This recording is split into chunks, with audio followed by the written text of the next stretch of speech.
মালিকের জরুরি টাকার প্রয়োজন, যার কারণে ওনার নিজের থাকার জন্য, বসবাস করার জন্য একটা অ্যাপার্টমেন্ট কিনেছিলেন, যেটা উনি এখন বিক্রি করে দেবেন। উনি আর চালাতে পারছেন না, কনস্ট্রাকশন চলছে, রানিং অবস্থায় আছে এরকম একটা বিল্ডিং।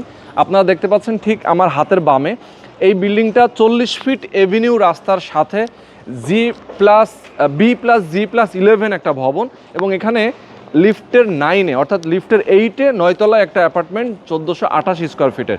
এখানে পার্কিং সুবিধা রয়েছে, বেসমেন্ট এবং গ্রাউন্ড ফ্লোর, 3টা বেডরুম, 3টা বাথরুম এবং 3টা বারান্দা, সাথে ডাইনিং ড্রয়িং স্পেস, পর্যাপ্ত খোলামেলা একটা জায়গা রয়েছে। এখানে উনি যেটা বিক্রি করবেন এইটা একেবারে রিজনেবল প্রাইস উনি সেল করবেন। কীরকম আমি বলে দিই, যে অবস্থায় আছে ওনার খরচ হয়েছে এখন পর্যন্ত মাত্র 56 লক্ষ টাকা। উনি 56 লক্ষ টাকাতেই উনি সেল করে দিবেন। জাস্ট আর 8 থেকে 10 লক্ষ টাকা যদি আপনি এখানে খরচ করেন, তাহলে আপনার এই অ্যাপার্টমেন্টে আপনি উঠে বসবাস করতে পারবেন। এই অ্যাপার্টমেন্ট আপনি যখন বসবাস না যদি করেন, সেক্ষেত্রে আপনি যদি সেল করেন, তাহলে এটার ভ্যালু দাঁড়াবে 80 লক্ষ টাকা। আপনি যদি চান ইনভেস্টমেন্ট পারপাস কিছু লাভ করবেন, সেটাও করতে পারেন। বসবাস করার জন্য হলেও কিন্তু আপনি একটা ভালো সুবিধায় এই অ্যাপার্টমেন্টটা কিনতে পারছেন।